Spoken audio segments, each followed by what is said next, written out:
Tomorrow, the House of Representatives will be voting on a $36 million bill, a support package to the freedom fighters. 90% is for non-lethal support, such as food, clothing, and medicine, and the means to deliver it. 10% is for ammunition. That amount will be suspended until March 31st to determine whether the Sandinistas are taking irreversible steps toward democracy. I'm hopeful this will occur.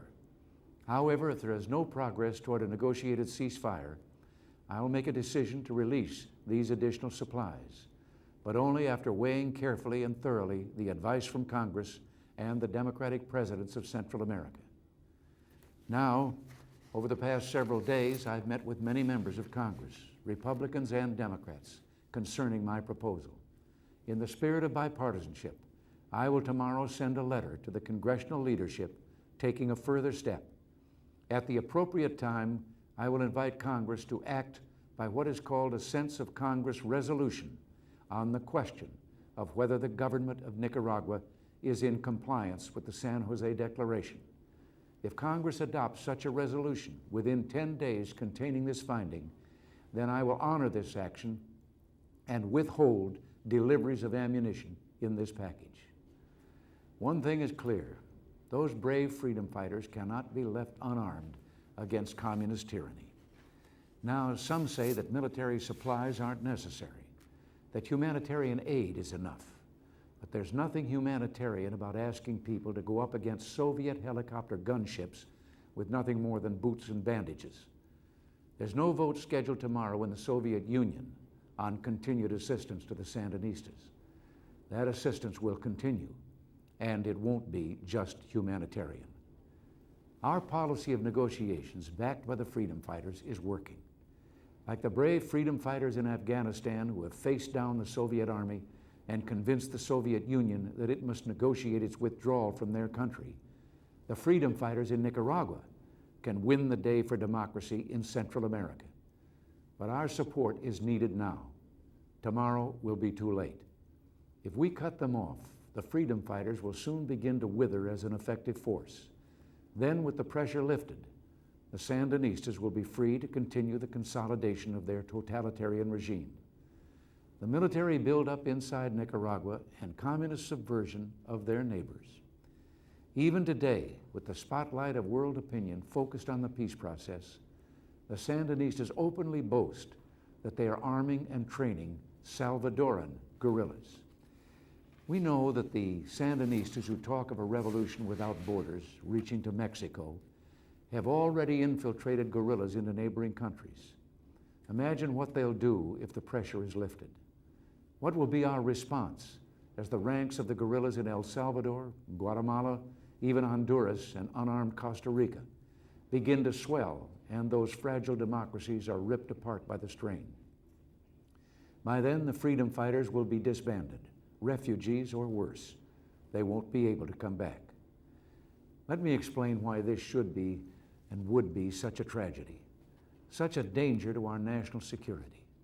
If we return to the map for a moment, we can see the strategic location of Nicaragua. Close to our southern border, within striking distance of the Panama Canal, domination of Central America would be an unprecedented strategic victory for the Soviet Union and its allies, and they're willing to pay for it. Cubans are now in Nicaragua constructing military facilities, flying combat missions, and helping run the secret police. The Soviet Union and Soviet bloc countries have sent over $4 billion in arms and military aid and economic aid, 20 times the amount that the United States has provided the democratic freedom fighters. If Congress votes tomorrow against aid, our assistance will very quickly come to an end, but Soviet deliveries won't. We must ask ourselves why the Soviet Union, beset by an economic crisis at home, is spending billions of dollars to subsidize the military buildup in Nicaragua, backed by some 2,000 Cuban and Soviet bloc advisors. The Sandinista military is the largest Central America has ever seen. Warsaw Pact engineers are completing a deep water port on the Caribbean coast, similar to the naval base in Cuba for Soviet submarines. and the recently expanded airfields outside Managua can handle any aircraft in the Soviet arsenal, including the Bear bomber, whose 5,200-mile range covers most of the continental United States. But this is only the beginning. Last October, a high-ranking Sandinista officer, Roger Miranda, defected to this country, bringing with him a series of 5-year plans drawn up among the Sandinistas, Soviets, and Cubans for a massive military buildup in Nicaragua extending through 1995.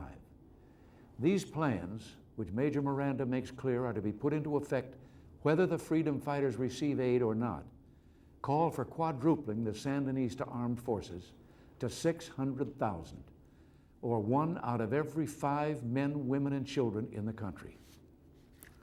As I speak to you tonight, several thousand Nicaraguans are taking courses in the Soviet Union and Cuba to learn to operate new high-tech missiles, artillery, and other advanced weapon systems. Of grave concern is the fact that the Soviets have scheduled delivery of Soviet MiG aircraft to Nicaragua. Now, if these were just the claims of one defector, no matter how highly placed and credible, some might still find reason to doubt. But even before Major Miranda's revolutions were made public, his old boss, Defense Minister Humberto Ortega, confirmed them in a public speech, adding that if Nicaragua chose to acquire MiGs, it was none of our business. The introduction of MiGs into Nicaragua would be so serious an escalation that members of both parties in the Congress have said the United States simply cannot tolerate it.